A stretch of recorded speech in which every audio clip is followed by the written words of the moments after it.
Wonderful. Hello, everybody. My name is Kristen Schultz, and I'm so happy today to be the host of this program tonight with Dr. Bill Sears and Dr. Dana Rockey, all about sleeping well to feel well. And I'm going to share some of their bio. Dr. Bill Sears, as many of you know, has been advising parents on how to raise healthier families for more than 50 years. He's the father of 8 children. He's the co-founder of AskDrSears.com and the Dr. Sears Wellness Institute, which has certified over 12,000 health coaches around the world, including me.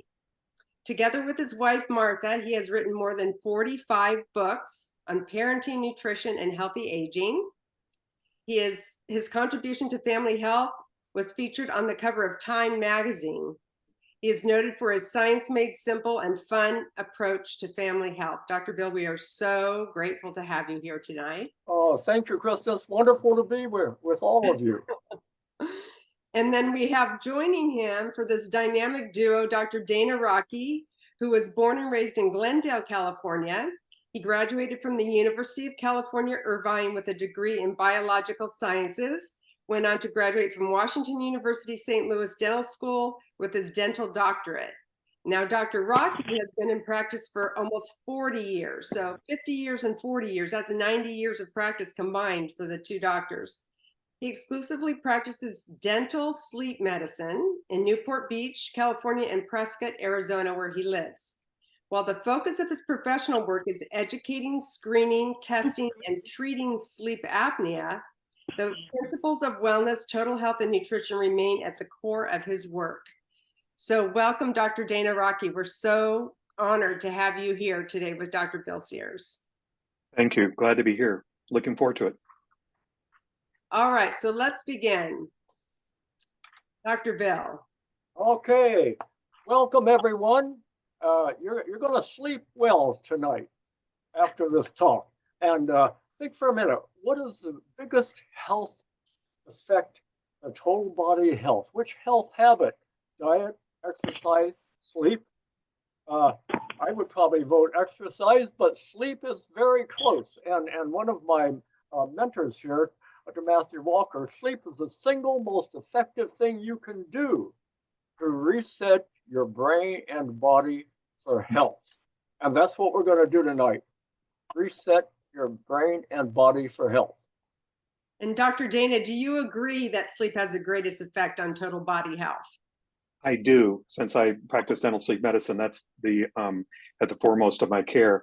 But what we're really trying to say here with this slide is that if you get good sleep, it's like having all these doctors on your health team, which in turn serves to improve your mental, eye, heart, lung, autoimmune, hormone, gut, blood sugar health.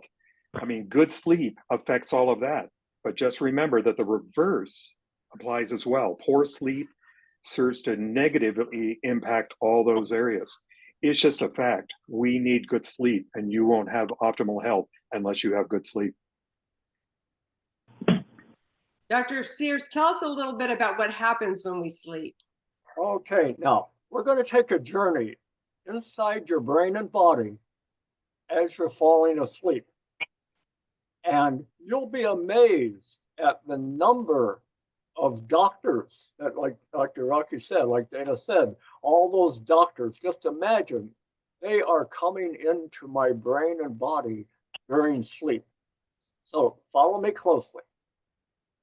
Your body goes to sleep, but your brain, the CEO, the chief operator of your whole body, it doesn't go to sleep. At what happens at night, as soon as you drift off to sleep, a night shift of house cleaners come into your body, and it's called the lymphatic system. And that lymphatic system has 2 types of cleaners. First of all, it's called glia cells. Billions, trillions of tiny little cells come into your brain and travel throughout the brain. Think of them like miniature house cleaners or even miniature garbage trucks. Picture putting like a dishwasher. picture putting a dirty dish in a dishwasher and it's dirty and then at night before you go to bed, and you take out a clean dish in the morning. That's what goes on in your brain. I call it brainwashing. Is really what happens in one word. And here's what happens.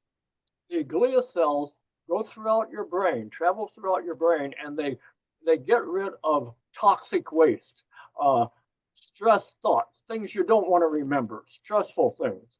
The brain is a hypermetabolizer, meaning it produces a lot of exhaust, like a big engine produces exhaust. So that needs to be cleaned up at night. And you've ever heard you go to bed with a problem, you wake up with a solution because you've been brainwashed.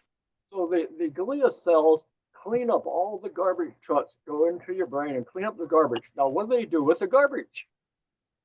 Enter the lymphatic system, the rivers of your brain.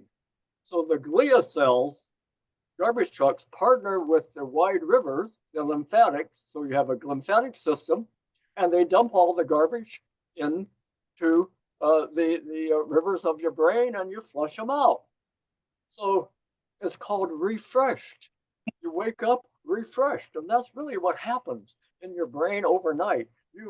It's a night cleanse, a detox, I call it. I remember one time we were having a party, and I was tired. Everybody was staying late, and I said, and I needed to go to bed. I said, I'm sorry, I have an appointment to be detoxed.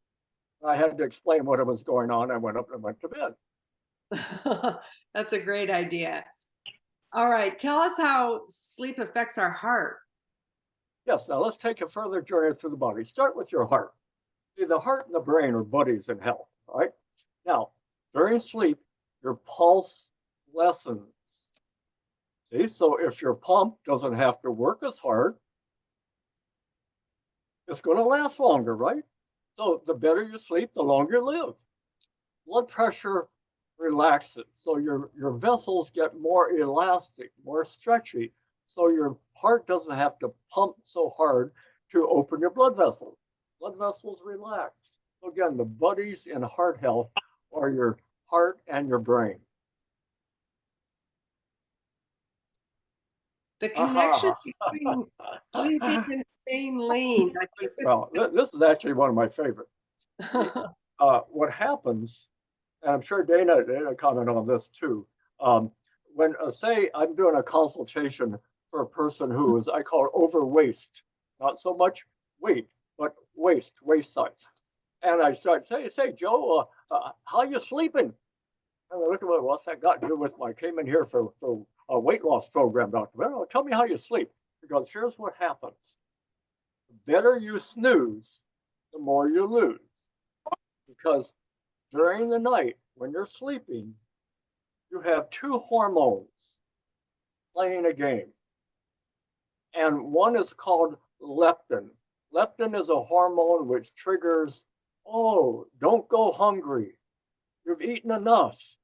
Don't wake up and be hungry. Be satisfied. Then you have one called ghrelin, like growl. That's a hunger hormone. It says, get up and eat. Next day, eat more, eat more, eat more.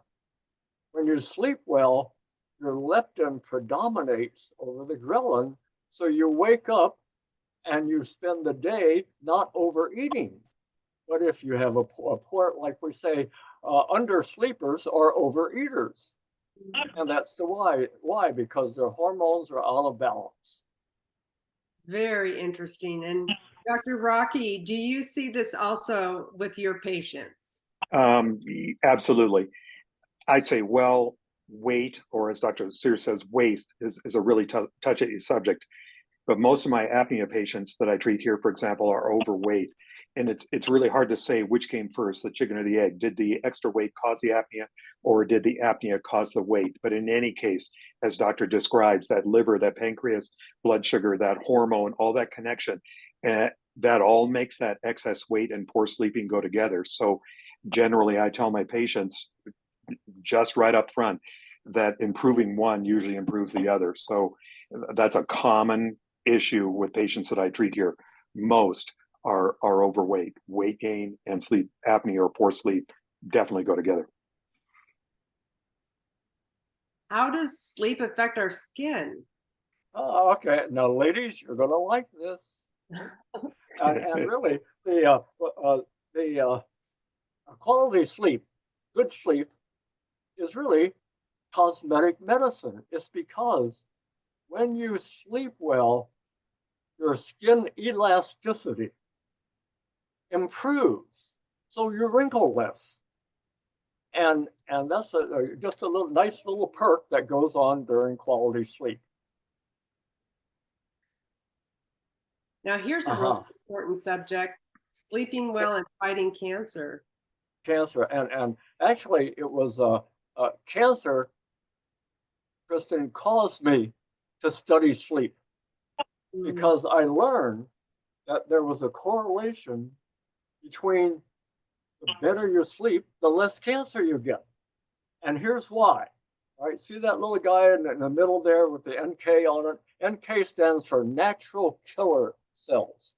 Natural killer cells are the naval SEALs, the Navy SEALs of your immune system. They're the fighters.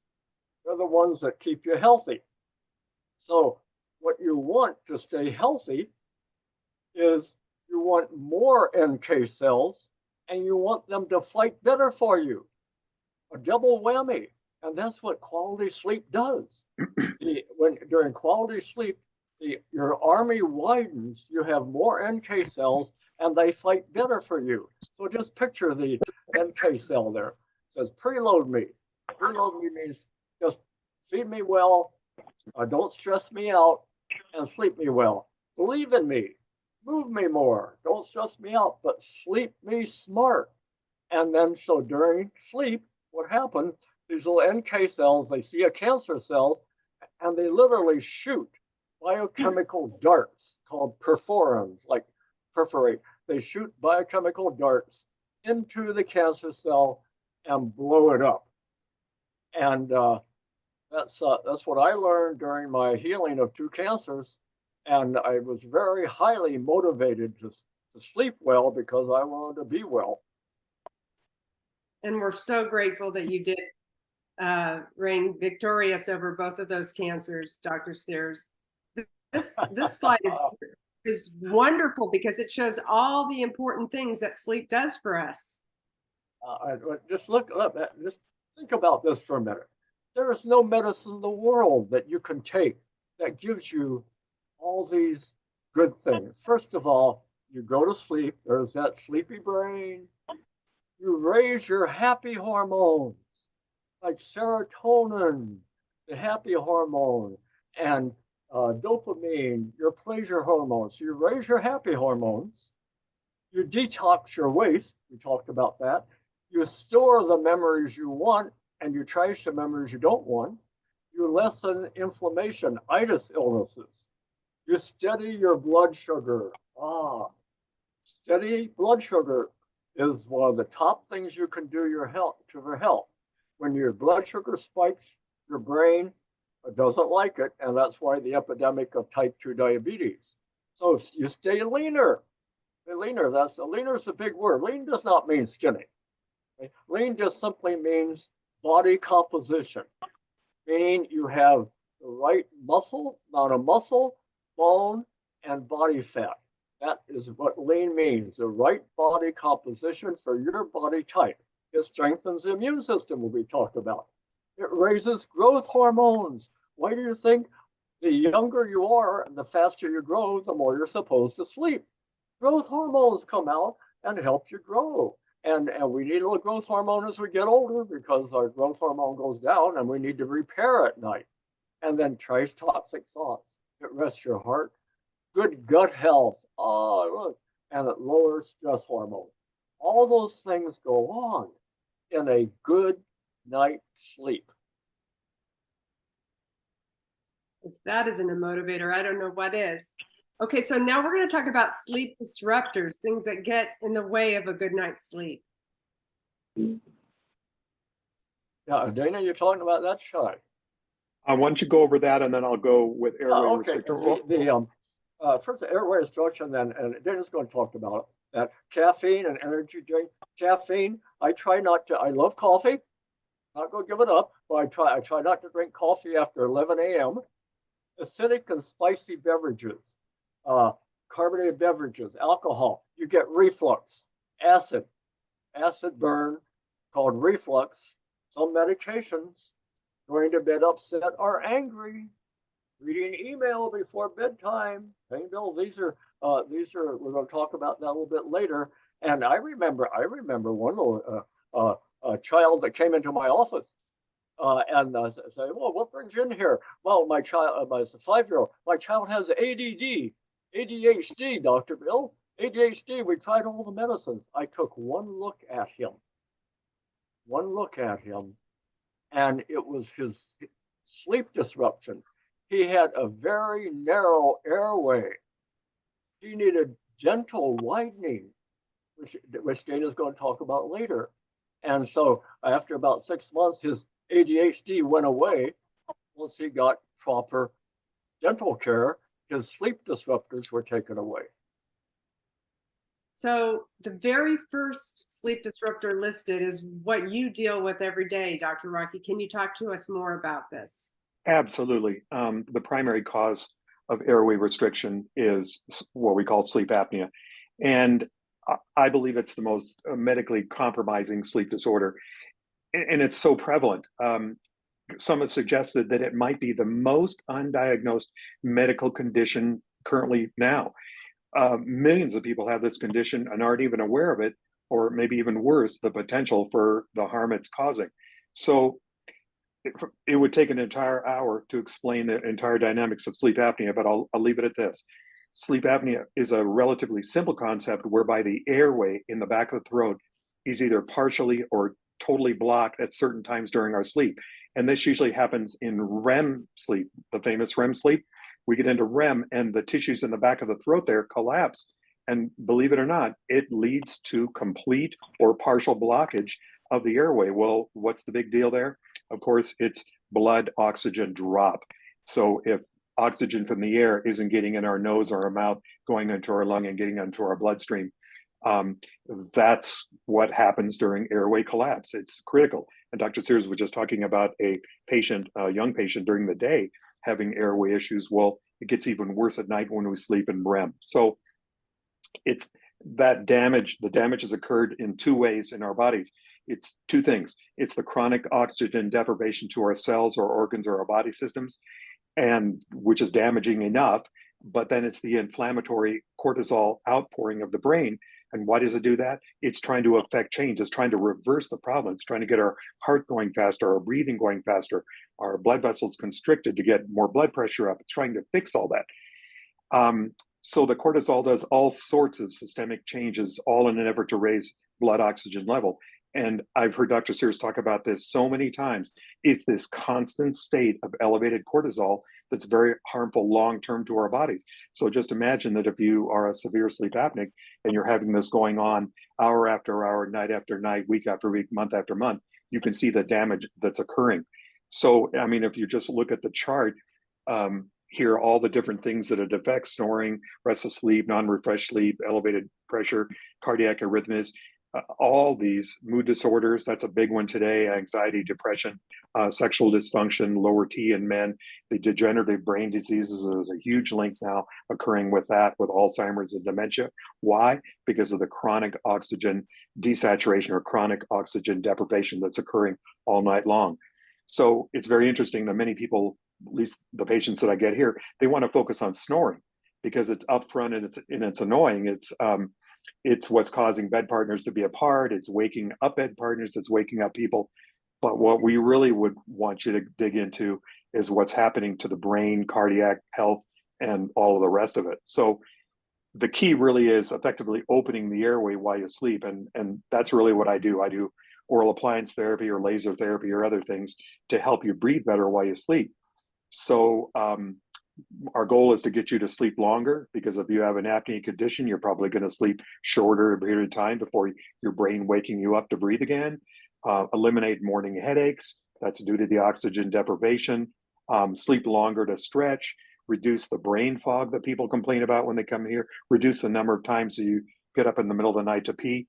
So it's just amazing I mean, you got to breathe during the day. You got to breathe all the time. That's our brain's number one priority is breathing. We can live 4 minutes without oxygen maybe, and then we're gone. So it's a big deal for us to breathe. And if we get you to breathe better at night, it's amazing how we turn around some of the problems that we have here on the slide. How rewarding it must be to help people who are It sick. is amazing the changes that we see in people, reuniting bed partners, getting people to sleep longer, getting them clearer thinking. I just had somebody that told me, I gave him an appliance and I texted him the next night how he was doing, an appliance being something that looks like that, gave him an appliance, and he texted me the next day when I asked him how he was doing, and he said he hadn't slept that good in 30 years. So it's changing lives. And as Dr. Sears just said, if we don't sleep well, a whole bunch of stuff negative is going on in our bodies. So that's our goal, is to get you to breathe during the day and get you to breathe at night, get you to sleep better. Makes me want to take a big deep breath. Dr. Sears, Yeah. talk to us about the Sleepy 7 recipe for better sleep. Oh, yeah, my Sleepy 7. Well, first of all, during the day, eat snooze foods. Snooze foods are those high in tryptophan, calcium, and magnesium, and slow-release carbs. And everybody has different. In our Healthy Brain book, we have a whole list of snooze foods. My favorite is an egg. I often will have just one egg before bedtime. Or another favorite I have is tuna. And another is a hot salad. So snooze food. First of all, move more during the day. Dr. Mom, my favorite sleep doctor, said, go outside and play. So move more during the day, especially outdoors. It makes sense. You know, you move, you wear out your body during the day. You're going to sleep well. The body, your nag inside, the wisdom of the body says, okay, you need to rest more because you were more active. Makes sense. Listen to your sleep nags. All right. What is a sleep nag? You have within your body several biochemical sleep nags. But I want you to think of your body, your brain especially, as a symphony orchestra, the greatest orchestra ever grown and played. And during the day, you have about 100 different players called hormones. But at night, a different symphony orchestra plays, and you have a different conductor. During the day, you have many conductors: insulin, cortisol. Go up, get up and go, and create and move and work. But at night, you want to play softer music, so a different conductor shows up into your brain called melatonin. I call him Dr. Mel. Dr. Mel is my favorite orchestra conductor at night. Dr. Mel is one of your top antioxidants, anti-rust, anti-aging, anti-everything, antioxidant. Dr. Melatonin comes in when it gets dark. Dr. Mel is called the darkness hormone. Like kids would often sing sometime, the sun is going to sleep, and I must go to sleep too. Like the darkness hormone, Dr. Mel comes out. However, Dr. Mel can get confused if you still have a lot of lights on in the house and you're looking at a TV, you're looking at your email or your screen. If there's light coming into your eyes, Dr. Mel says, well, I must be confused. I'll leave. See? So you want the darkness hormone. It's called dimming down. Dimming down. We have dimmer switches throughout our house. And I start dimming down all the lights before I go to bed. Next, design your sleep sanctuary. I call it a sleep sanctuary, meaning when I open the door to our bedroom, I leave all the worries outside. I leave no toxic thoughts inside. Bedrooms are for praying, for romance, for sleeping, for all you want good music to play. So I have on our bedroom door, I have our 50th wedding anniversary plaque. Happy 50th, Martha. I have our 50th wedding anniversary picture there. I have Martha as a nurse when we first met. As we're going up the stairs into our bedroom, I have pictures of our children and some events. So my mind, as I'm walking into my sleep sanctuary, is set for sleep. Then the next is a cool it, I call it. See, your Dr. Mel likes when it's cool. So I take a hot shower and then followed by a cool shower and then walk out. When your body goes down, your body temperature goes down, the thermometer in your brain thinks it's night because it's cooler at night. So Dr. Mel comes out more when you go from hot to cold. So cool it. And then finally position yourself for a good night's sleep. We're going to talk about now. And doctor, sleep well again. The earlier your meal, the better you feel, because I try to wind up eating our dinner 2.5 to 3 hours before bedtime, because you don't want to go to bed with a full stomach because you're going to get reflux. Acid reflux will keep you awake. So talk to us about the role that the brain plays in better sleep and how we can feed our brain so that it can improve our sleep. Yeah, the brain, again, the brain is a conductor of your sleep symphony orchestra. Dr. Melatonin, Dr. Mel is the orchestra leader. Now, what the brain likes, it likes smart fats, not a low-fat diet, a smart fat diet. It likes antioxidants, fruits and vegetables. It likes omega-3 fats. Salmon's my favorite. And it likes smart science-based supplements. And I show the Healthy Brain book, Kristen, and we donate all proceeds. So in fact, one of the longest chapters in the Healthy Brain book is on sleep, because it's so important for the health of your brain. Talk to us about your famous 5S diet. Okay. Yeah, I start the day with a smoothie in the morning, and then 2 to 3 times a week, a salmon in the evening, salads with spices, and smart snacking. I call it my rule of twos: eat twice as often, eat half as much, and chew twice as long. And then next, the fifth is science-based supplements. And I emphasize science-based supplements because many of us are in a state of supplement confusion. I get that all the time, Kristen, in my office. Dr. Bill, I'm suffering from supplement confusion. Help. So tell us a little bit more why these antioxidants that are in a good whole food product like Juice Plus are so important for the brain. Oh, sure. Well, it's so important for the brain because, first of all, what's interesting about Juice, what I like about Juice Plus, it makes sense. First of all, Juice Plus, when you think of what does the brain need? What does the brain need? All right, your brain is mostly fat. You're a fathead. Dana's a fathead.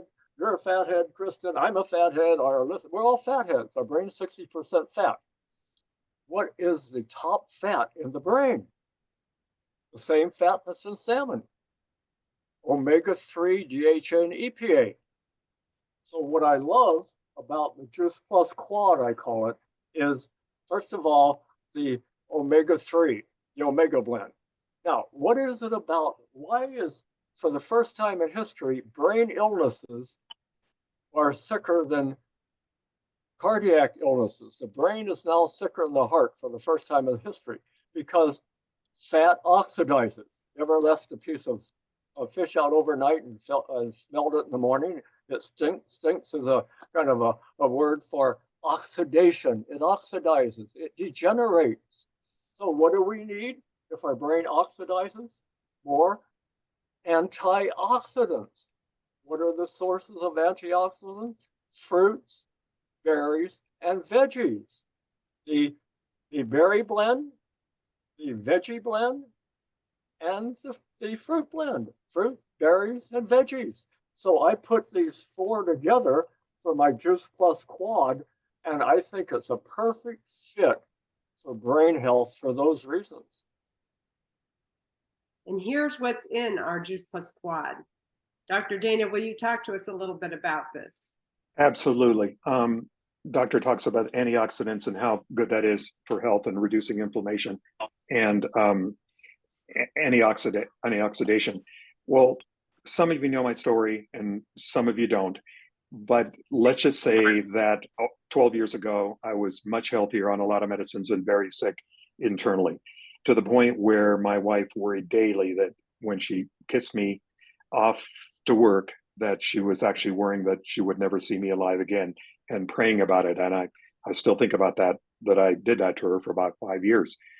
As I say, this went on for years. And in the end, and out of desperation for myself and for me, thinking about me and our twin boys, which are having some health issues too, she brought Juice Plus into the home, as I say, out of pure desperation. And although it took me 2 years, believe it or not, once it was in the house for me to actually start taking the product, I hear Dr. Sears, you were 1 year, but I was 2 years. I consider to this day, the first day that I started taking Juice Plus to be really the first day that I had a complete health transformation. It was the catalyst for me making that big health turnaround and making the changes that I needed to do in lifestyle and nutrition to turn myself around. So what did I do? I lost 60 pounds. I threw away all my pharmaceuticals. It really sort of helped me achieve my goal at the time of eating a predominantly plant-based diet. And it does what they call bridging the gap between the amount of plants, fruits and vegetables that I was not eating and what I really should be eating. So it was a simple and easy way to do that, right? Encapsulated, dehydrated powdered produce. It was a simple, easy way to do that. So here I am at almost 70 years old, renewed vigor for life, a completely new life. Still, the 60 pounds are off. I feel great. And Dr. Sears' most famous expression is that nothing hurts and everything works. Well, that's exactly where I am here at 70 years old. The transformation was so dramatic that I got the idea of using Juice Plus as a tool for my patients to improve their health as well. And I did this nearly 10 years ago. And now fast forward to me living in Northern Arizona. Let's face it, this is a retirement community. Most of my patients are 50, 55 and older. Many of them are overweight on a lot of medicines. I nearly always see people on between 5 and 10 medicines and multiple diagnoses. I even saw somebody on 20 medicines the other day. It's no wonder people can't, put one foot in front of the other or, add 2 and 2.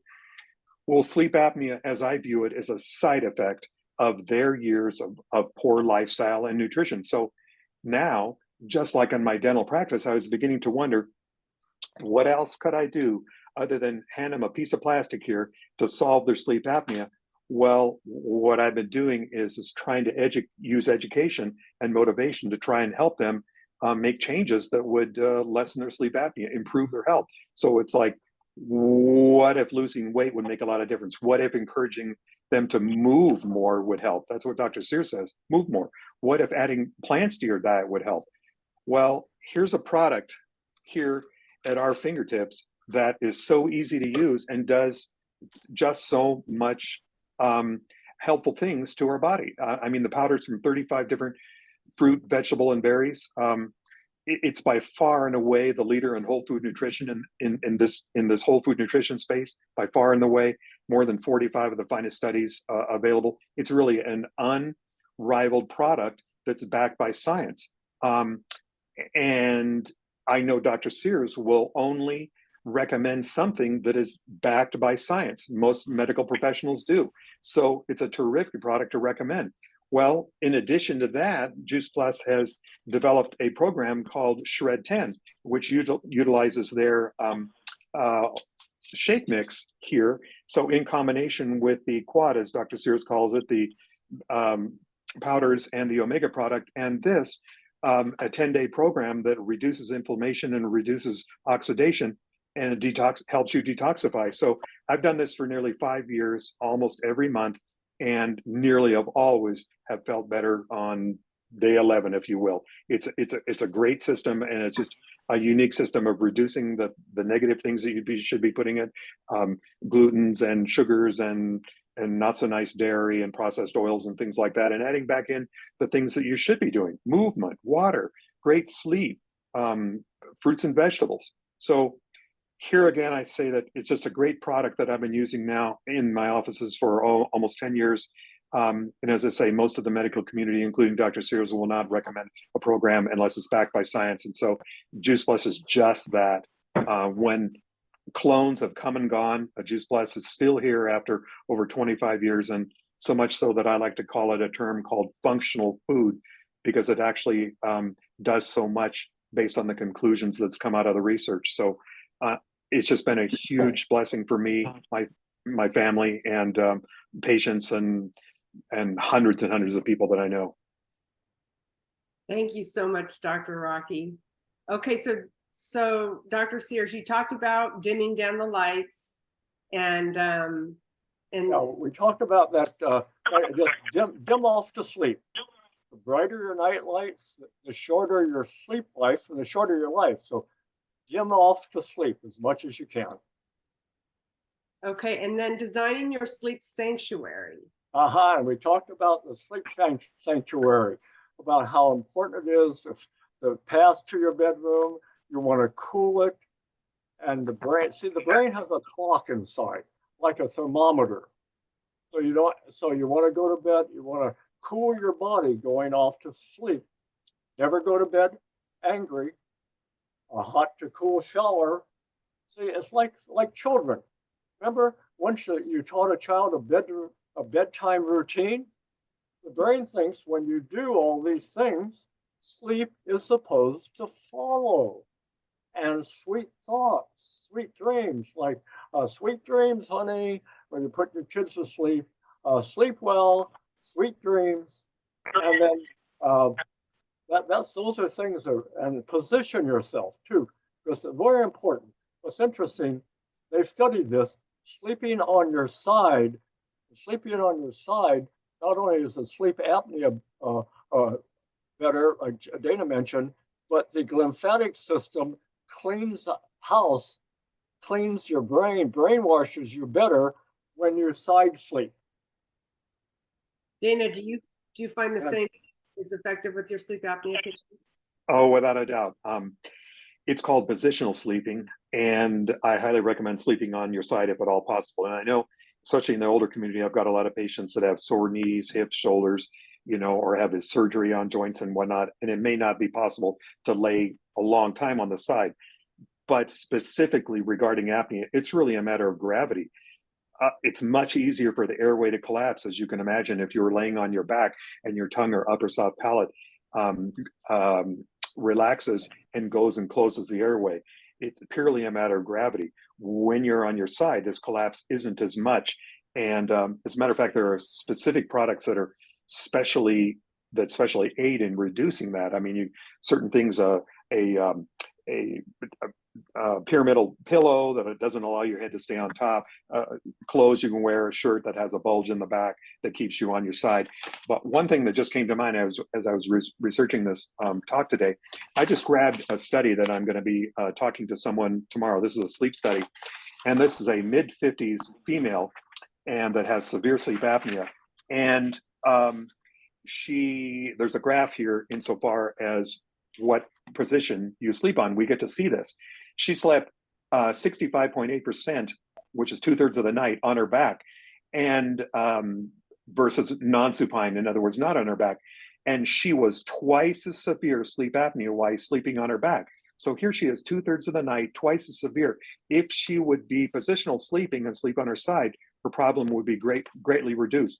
And this is just about average, or just about the norm for most patients. 80 to 90% of patients have a worse apnea condition sleeping on their back, as I said, purely because of gravity. Shot, and it was just pandemonium. Men were just jumping over the edge, jumping in the water. Okay. This is a wonderful way to go to sleep, Kristen, praying off to sleep. And what's interesting, see, technology now teaches us a lot. Brain scans are windows into your brain. So brain scans of people, when they pray off to sleep, their happy center lights up and their sad center dials down. It's great anti-anxiety medicine to pray off to sleep. Beautiful. And I do this with the kids before they go to bed.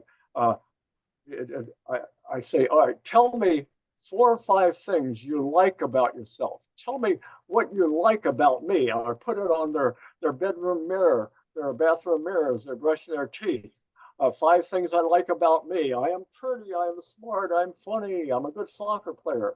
See, so those are sometimes the last things you hear. Tell me some things you like about yourself, honey, as you drift off to sleep. And then rise, and after a good night's sleep, after you've done everything, try not to get alarmed. Try to wake up naturally, because when you wake up to an alarm, you wake up with high cortisol, stress hormone. When you wake up naturally without alarm, you wake up with 2 hormones, serotonin and dopamine, happy hormones. And as soon as you wake up, say hi to the sky, look out the window. And then I have an attitude of gratitude. This is my wake up. As soon as I wake up, before I start thinking about all the stuff I have to do, the toxic thoughts and all, I start an attitude of gratitude. No matter how life sucks, we have a few things to be thankful for. Thank you, God, for my life, 84 years. Thank you for my wife, 58 years. Thank you for my health, cancer survivor. Thank you for my wealth, 8 kids. Thank you for my MD. Please make it my ministry. And then bring on the day. I'm ready for you. I love that mantra. So if our viewers want to learn more, we have some books here. And would you tell us about them and where they might get them? And they're all on Amazon. And again, as I mentioned with the Healthy Brain book, these are the other 2 of my favorite, Good Night and Why We Sleep, written by sleep experts. The Healthy Brain book, again, the largest chapter, one of the longest chapters in the whole book is on sleep, because it is so important. The Healthy Brain book is fun reading. It's just fun reading. Great illustrations. So I think that this quote really sums up the entire talk. The better you sleep, the longer and healthier you're likely to live. By Dr. Bill. Amen. Amen. Absolutely. So I just want to thank everyone for joining us tonight. This has been such an incredible time of learning and being inspired on things that we can do to improve our sleep and to learn really how powerful sleep is to our overall health. And we will publish the recording of tonight's talk. So just connect with the person that invited you to this so that you can have it to share with a loved one, your friends, your family. And I just want to thank you again, Dr. Bill and Dr. Dana, from the bottom of my heart, for bringing your wisdom to everybody in the community that joined us tonight. Thank you. Good night, everyone. Yeah, thank you so much. Good Honor being night, with you. doctor. Thank you. Good night. Thanks Good so night. much. Thank you.